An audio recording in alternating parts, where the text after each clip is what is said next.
2 ദിവസം മുൻപ് കാണാതായ 10ാം ക്ലാസ് വിദ്യാർത്ഥി അർജുന്റെ മരണം ദുരൂഹമല്ലെന്ന് പോലീസ്.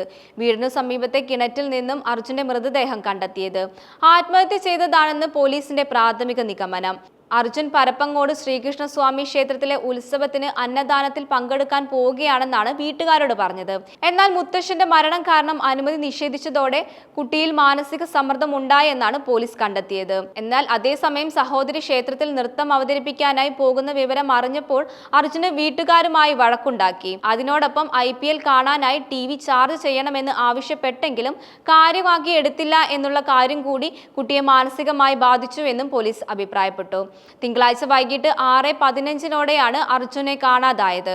തുടർന്ന് പോലീസ് സ്റ്റേഷനിലെ ബന്ധുക്കൾ പരാതി നൽകുകയായിരുന്നു. തുടർന്ന് SHO അനൂപ് കൃഷ്ണയുടെ നേതൃത്വത്തിലുള്ള പോലീസും നാട്ടുകാരും വ്യാപകമായി തിരച്ചിൽ നടത്തി. ബുധനാഴ്ച രാവിലെയാണ് വീട്ടിന് സമീപത്തെ ആളൊഴിഞ്ഞ പുരയിടത്തിലെ കിണറ്റിൽ നിന്നും മൃതദേഹം കണ്ടെത്തിയത്. വെഞ്ഞാറമൂട് അഗ്നിരക്ഷാ സേന അംഗങ്ങളും പോലീസും നാട്ടുകാരും ചേർന്നാണ് മൃതദേഹം പുറത്തെടുത്തത്. പോസ്റ്റ്മോർട്ടത്തിന് ശേഷം വീട്ടുവളപ്പിൽ എത്തിച്ച മൃതദേഹം കിളിമാനൂരിലെ പൊതു ശ്മശാനത്തിൽ സംസ്കരിക്കും.